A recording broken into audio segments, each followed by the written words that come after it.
Yo, what's up mga kakain? For today's video, nandito na naman tayo sa may Holy Spirit, dito sa may Air Force Road.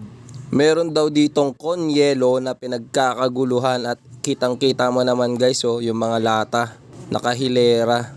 I'm sure talaga na maraming bumibili dito guys dahil kitang-kita nyo naman guys yung toppings, oh. Hindi tinipid sa toppings dahil ang daming caramel guys. Ito ngayon yung susubukan natin dito ngayon sa may Holy Spirit. At syempre hindi tayo magpapahuli.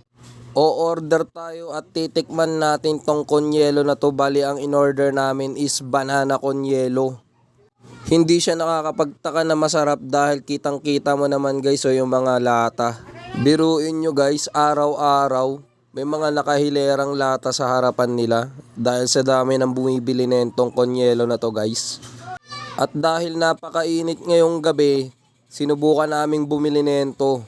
At yan na nga guys, nilalagyan na ni kuya ng caramel na toppings. At eto na nga guys, titikman na natin.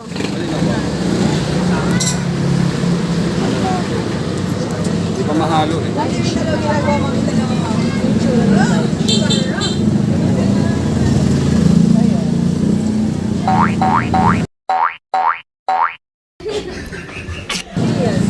Yellow pa lang yun. Wala pang caramel.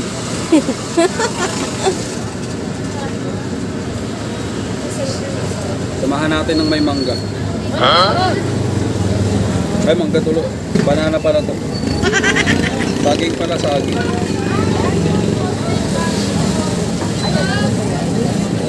Samahan natin ng may saging.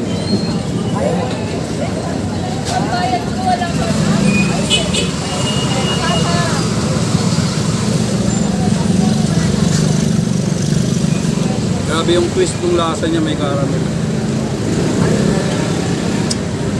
Kaya kung ako sa inyo guys, pumunta na kayo dito sa may Air Force Road, sa may Holy Spirit at bumili na rin kayo na itong konyelo. Next video ulit.